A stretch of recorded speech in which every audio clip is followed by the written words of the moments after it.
the most produced high school shows of all time. How do you take two characters like Audrey and Seymour, who are so layered in that, and then you get to the heightened sensation and drama they need to sing, and how do you develop a song for them? Well, the moment, of course, calls for it. You know, as a composer, I think of myself almost like an architect. That you're constructing a building, and you're constructing a storyline. So, you know, Seymour has, just like any character, has an architecture to what happens in the story.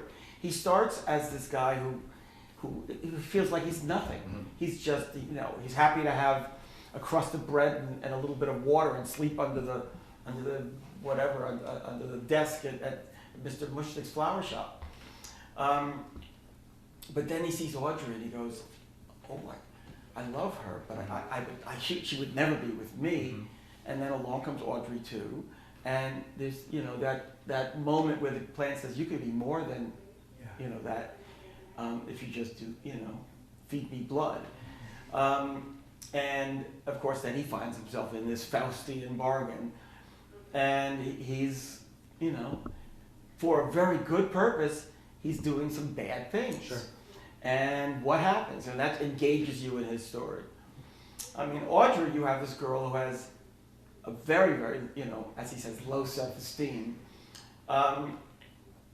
who is idolized by Seymour, but she's got this boyfriend, Orrin, who's this, you know, mean dentist, who, of course, ends up being sort of Seymour's first victim.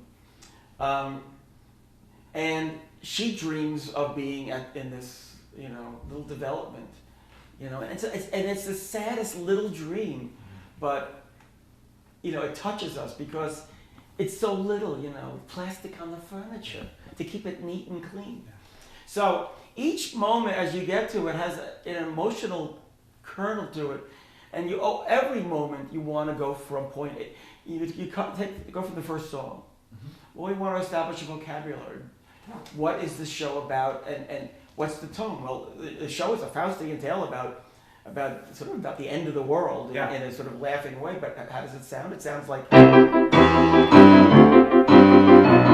bubblegum rock and roll. And these three girls come out and go, "Little shop Mahara's little shop of terror, call on cop. Little shop Mahara's a no, oh no." I mean, look at the contrast there. So, and it was deliberate. Howard's lyrics are saying, you know, oh no, Sturm und Drang. I mean, this horrible thing, horror, terror. And the music is saying this is going to be fun, and this is going to be a wink. And we also established, okay, these three girls are going to be narrating the story. And it's going to be in the style of early 60s rock and roll. And what does that say to us? Well, those of us who grew up in that generation remember there were these old horror movies with kind of the beach blanket, you know, horror movies. So it's a little wink at a period, and it just adds all that texture to it. So all those elements happen in that one opening number. You have a number where the characters tell you what they want, and the first thing that happens is you have alarm goes off at 7 and you start uptown. You put in your 8 hours for the powers that have always been till it's 5 p.m. and you go downtown where the folks don't. And so we're now taking you through this period where they're all coming in and they're all singing about the state in their lives. And Seymour, poor, all my life I've always been poor. We're simply setting up who is Seymour, who is Audrey. Each moment, you know, you go, is there a moment here? Or when Audrey, you know, architecturally, again, in a musical, we all want that moment where the character, you know, one of our characters, and in this case, you know, Audrey and Seymour are both kind of protagonists in this story. Protagonist being the central character who really pushes the story forward. That moment where he or she sits down and says, "This is what I dream of," and there you simply have that moment where time stops and she goes, I know Seymour's the greatest, but I'm dating a semi-sadist. So I got a black eye and my arms in a cast. Like the opening number. Very light, but what she's saying is kind of bracing. Still, that Seymour's a cutie. Well, if not, he's got inner beauty. And I dream of a place where we could be together at last. So we're getting that Audrey's very innocent, and yet also she's been through a lot. A matchbox of our own. A fence of real chain link. A grill out on the patio. Dispose all in the sink. A washer and a dryer and an ironing machine. And a tract house that we share. Somewhere that's green. He rakes and trims the grass. So you're painting a picture.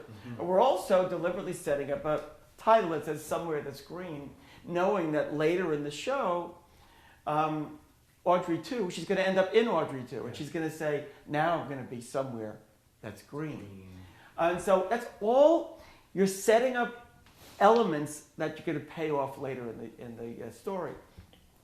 You know, so much leads up to that moment. You're waiting till that plant goes, feed me, and then the music simply has to go.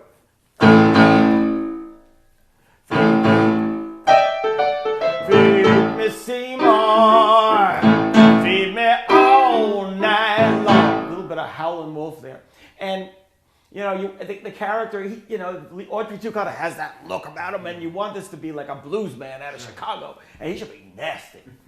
And so you're having fun with cultural elements, keeping it in that world that you set up musically.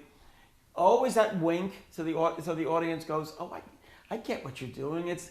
You're taking me to a specific world." Telling the story, always staying ahead of the audience. Always making sure a song starts, and it starts with "Feed Me, Seymour," and it ends with them making this pact. Yeah. Okay, I'm going to feed you blood. Yeah. The song just can't. None of the songs sit in one place. You have the moment in Act 2 where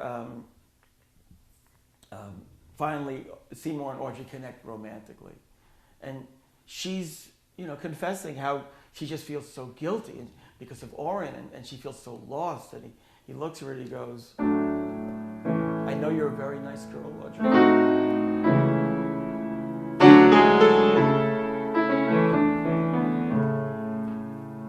Lift up your head, wash off your mascara. Here, take my Kleenex, wipe that lipstick away. Show me your face, clean as the morning. I know things were bad, but now they're okay." Saying very small and intimate. Suddenly Seymour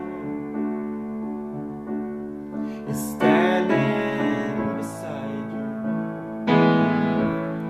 You don't need no makeup, don't have to pretend. Suddenly Seymour is here to provide you sweet understanding. Now, Seymour's your friend, and right on top of that, now she's beginning to come alive. Nobody ever treated me kindly. Daddy left early, Mama was poor. I'd meet a man and follow him blindly. He'd snap his fingers, me, I'd say, sure. Suddenly Seymour is standing beside me. Don't give me orders, you don't condescend. Suddenly Seymour is here to provide me sweet understanding. boys, my friend, in this field. And it just builds and builds and builds. And the song is designed to be that big number that gets number one, a big release of energy in Act Two, a big coming together of the two of them.